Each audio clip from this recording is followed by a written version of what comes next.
And are you refreshed? Good. Now what? Stand if you think it's you. Yes. I'd like to talk about feelings and emotions and thoughts. I know the distinction between thoughts and feelings and emotions. We mean the same when we say feelings or emotions. Emotion is response to the mix of vibration. And once an emotion gains some momentum, that's probably when you'd start calling it a feeling, because there's a stronger manifestation of it in your physical body.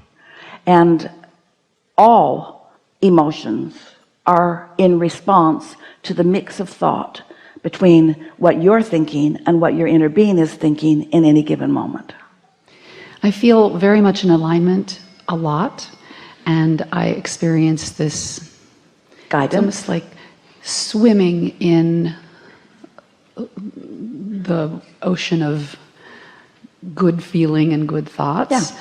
And yet I desire to physically feel excitement, or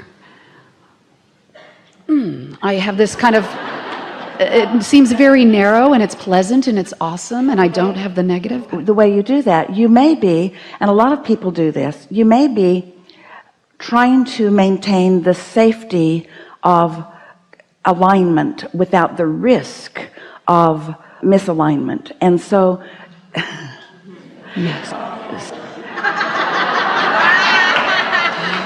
that's what I came for. So sometimes you don't allow your thoughts to move around enough in order to allow strong enough momentum to really get going. When you think about it, sort of like in the rampage that we were offering a little bit ago, if you have a thought that feels good to you and you stay focused on it, other thoughts like it will join it, and if you stay there long enough, you'll get some momentum until you will allow it to parlay itself into something that is really exhilarating. But most people are too objective for that. So you're thinking the thought about what you want, but then another thought slips in, and thinking about what you want, and then another thought slips in. You following? What I do want, what I don't want, what I do want, what I don't want. It's interesting that we're having this conversation because just this week Esther had a first-time experience during meditation, because she, like you, is wanting to be aware of what receiving mode she's in. In other words, you're always in a receiving mode, but from what broadcasting tower am I receiving?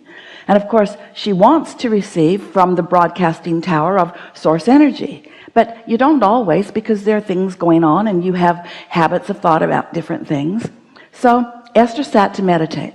Now she's been listening to us, especially lately. We've been putting a lot of emphasis on meditation and saying that the point of meditation is to quiet your mind as completely as you can, because when you stop thought, you stop resistant thought, and when you stop resistant thought, your vibration rises, and now you're in the receiving mode of your highest source. And that's when the good ideas flow, and that's when the magic begins to happen, and so forth.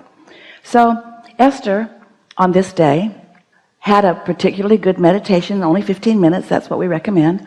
And toward the end of the 15 minutes, she received what she knows is a download of thought. She knew she was receiving it from broader perspective, because it wasn't anything that she had been thinking about at all.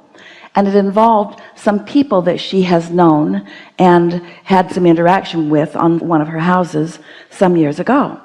And as the thought came about them, now this thought swam in on the current of pure positive energy. She knew it for sure. But because the subject matter was something that she had a vibration that she had left in a different place, it swam in, and she found the other thought right in the middle of meditation. This thought felt really good until she focused upon the subject of the thought, and then the thought that was activated before, where she'd last left that thought, became activated and sort of had a little dance. It was so interesting to Esther. Right in the middle of meditation, which is a quieted mind, she's contemplating, okay, now I know that thought was pure positive energy, and then I messed it up with this thought. And her question was, Sort of like this question that you're asking here. Abraham, how does that happen? If I was pure positive energy, and in my pure positive energy, I had this thought, then how could it go south so fast? And we say, because your vibration relative to subjects is right where you last left it. And we were guiding her to returning to the love for these people that is natural to her, rather than remembering where the relationship last left.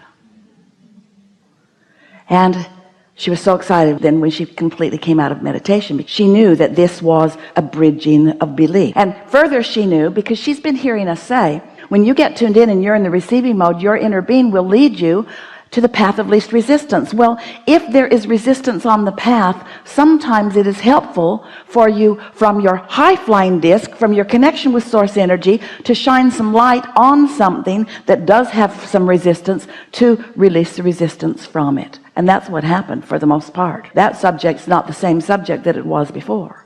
You following us? So Abraham, does that mean that my inner being has an attitude or opinion about everything that I have an attitude or opinion about? Yeah. So you always love those guys no matter what they did to me, right? Right. Oh. So you're not ever going to join me in a negative thought about anyone. Right. So if I want to be fully who I am and fully in alignment with who I am, I got to find some way, if I'm going to think about that, of thinking about it in a way that allows alignment. And that's the process of bridging those thoughts. There are so many thoughts that you could think about that you could go through the buffet and just not choose those things and just choose the things you like. But if one of the things in the buffet is married to you,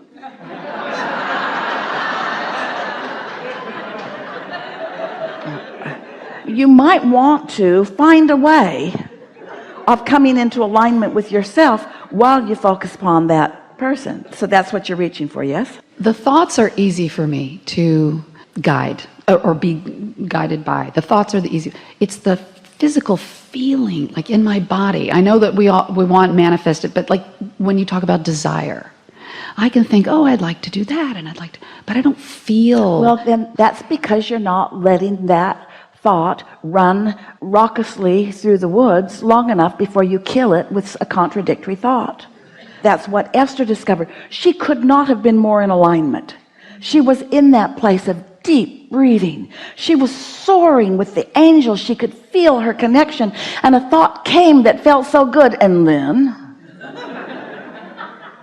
and it was because she introduced a contradictory thought to it. But you see, she was in meditation in a place where she could really feel the difference. She could really feel the difference. And right now, according to you, you can't feel that difference because you're telling us something that you believe for sure that just can't be true. You're telling us that you're holding a positive thought and that it's not gaining momentum. Like that's natural. That's not natural. A positive thought will gain momentum unless you're introducing negative thoughts to it. You know, I guess I've always held that the opening of every seminar, every meeting, you say, are you knowing what you're wanting? Yes. And I say sometimes, most of the time. Yes. Or not at all. But I guess I'm looking at the physical sensations. The physical sensation is guidance, it's emotion. And your physical sensation, if you're not getting to a place where you're soaring on a really regular basis, then you have thoughts that are active in your vibration that you're not admitting to. And Esther was doing the same thing. She didn't even know she was doing it. It was just easy to avoid that subject, a subject that she doesn't want to avoid. She wants to love those people. But she wasn't loving those people because she was remembering where she'd last left it. And they don't deserve to be loved. You see what we're getting at? I do. But Esther deserves to love them. And Esther can't bear not to love them because her inner being is. So if it's someone that you can just avoid the subject of, then fine. Choose other thoughts. But if it keeps coming up, then you got to change it. We know you think you're asking a different question, but you're not. It's the same question. Law of attraction says that that which is like unto itself is drawn. So if you are focused upon something and there's no resistance in it, that thought is just going to swell and become more, and the momentum of it is going to become more until everything is just going to feel so delicious to you that you just can hardly bear it. In Esther's dream last night, she was walking somewhere in some place that she doesn't even know that she's been, looking up into a sky that she doesn't even know exists, and seeing a moon that was more beautiful, and an owl flying, and a bat flying, and a seagull flying, and all these beautiful things flying. The dream was representing the vibrational absence of resistance that was going on then, you see. And it just got more and more beautiful. Then light came into it, and then the sky became beautiful. It was like the northern light. It was like in her dream she was allowing the universe to just add to it and add to it and add to it and add to it and add to it and add to it and add to it until it was nearly incomprehensible. In her dream she couldn't even find words to describe it, and finally just gave up on trying to find any words and just enjoyed the beautiful festival that was happening all around. And that's what will happen to you anytime you pick a good feeling thought and stick with it. But law of attraction doesn't really let you pick a good feeling thought and stick right with it. If there's a subject that's active within you, or that was one time active within you, that contradicts that thought, the focusing upon things that you want will naturally release the resistance. That's really what we want to say to you. We'll say it to you in this way: if you have a desire that is strong enough, it doesn't matter what you believe, that desire will triumph. But the benefit of recognizing your emotions and catching yourself in the early subtle stages of a dip is essential to maintaining the control of the thoughts that you're thinking, so that it can increase. I'm great at that, but it just brings me back to not apathy, but it brings me back to this lovely feeling of joy and happiness, and what you said earlier, which is I don't let it go. We can see how that's hard to take. Yeah. No, I love that. I love that. And now that I'm used to that, I want more. Feel what you're doing. I love this, but it's not enough. And there's lack in that vibration that holds it right there. Yay! Yeah. Clarity. Sometimes people think that what we're promoting here is bouncing off the wall enthusiasm. Well, that's fun sometimes, but it gets tiring. But something that is satisfying, ooh, just right. And sometimes bouncing off the wall enthusiasm is what's satisfying, and sometimes peaceful contemplation is what's satisfying, and sometimes an interest in something is satisfying. And so we think that if you'll just focus upon feeling satisfied, that the satisfaction will grow. But you're dissatisfied. You're saying, I want this feeling to become more, and that will slow it down. Really good. Really good. Enough?